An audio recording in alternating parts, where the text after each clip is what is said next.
গেল বছরের ডিসেম্বরে ক্লোজ আপ 1 তারকা মৌসুমী আক্তার সালমার বিবাহ বিচ্ছেদের খবর প্রকাশিত হয়। ওই সময় তার স্বামী সানাউল্লাহ নূরের সাগরের সাথে পারস্পরিক সম্মতিতে বিচ্ছেদ হয় বলে জানান। তবে এ বিষয়ে সালমা কোনো মতামত দেননি। এই ঘটনার প্রায় 3 মাস পর হঠাৎ করেই ফেসবুকে আবেগঘন বার্তা দিলেন সালমা।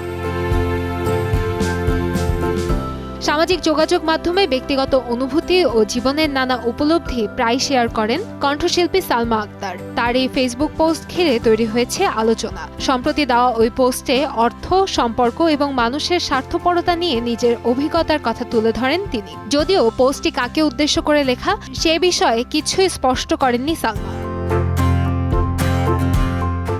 স্ট্যাটাসে তিনি লিখেছেন, নিজের টাকা পয়সা নিজের কাছেই রাখা ভালো। কাউকে নিজের মানুষ ভেবে সব দিয়ে দিলে অনেক সময় সেই মানুষই স্বার্থ ফুরিয়ে গেলে আর চিনতে চায় না। সমাজে এমন মানুষের অভাব নেই বলেও উল্লেখ করেন তিনি। সালমা আরও লিখেছেন, মানুষের জন্য কিছু করলে তা কখনো বৃথা যায় না, তাও 10 গুণ ফেরত আসে। একই সঙ্গে তিনি মনে করিয়ে দেন, অনেক সময় সম্পর্কের ক্ষেত্রে বংশ এবং অর্থও বড় ফ্যাক্টর হয়ে দাঁড়ায়।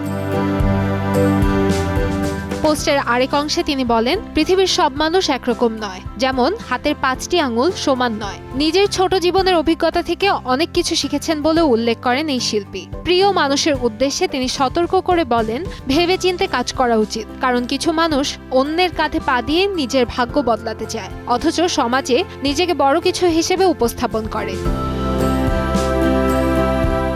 স্ট্যাটাসের শেষাংশে জীবনের ক্ষণস্থায়িত্বের কথাও তুলে ধরেন সালমা। তিনি লিখেছেন, অনেক শক্তিশালী মানুষও একসময় দুর্বল হয়ে পড়ে। শেষ পর্যন্ত সবাইকে নিজের ঠিকানায় ফিরতে হবে, তাই অহংকার করার মতো কিছুই নেই।